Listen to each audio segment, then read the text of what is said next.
Because last year I was racing in French championship, and I had some opportunity to go in world championship again, but it wasn't a good bike, so I don't want to do that, and so I look around, and I would like to go in some championships that there is some interest about the championship, and try to work with some people who want to work with me, and also get a bike that I can win.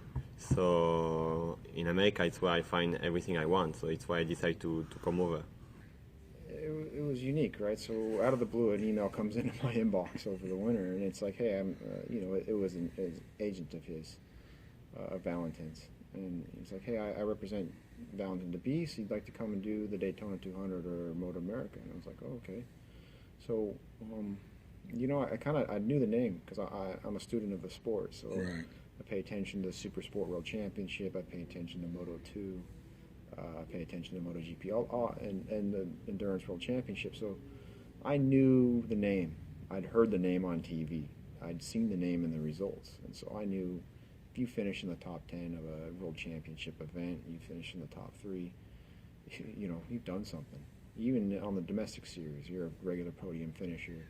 You're a fast motorcycle racer. So I knew he had talent and skill, but didn't know much else. So I just did my homework, and they're very persistent. And they came and met us, and we talked about his training, his work ethic. You can tell certain motorcycle racers when they come in, right? What they're all about, and you can ask, a couple of key questions about what they're doing for training, what and figure out their mentality without asking them what your mentality, So it's more couple of different questions. So okay, he's the real deal. And then we did some more research and saw that he was had some races with Martin Cardenas, who rode for our team from 2007 until 2012. And we had a lot of success with Martin.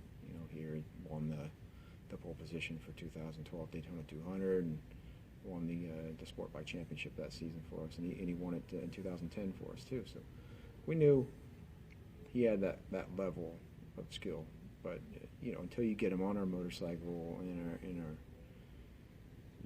our series, on our tires, you don't know. But we could see it from his past and from his history, and so for sure it was a little bit of a gamble, but man, it worked out really quite well. But his work ethic, just training with him before the season started, I knew we had something special. Now the season is over, and I can see that.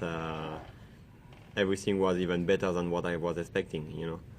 Bike was good. The series is really good. Everybody from Moto America are trying to grow up in a good way. So everybody is working for the same goal. So it's why this series is working well.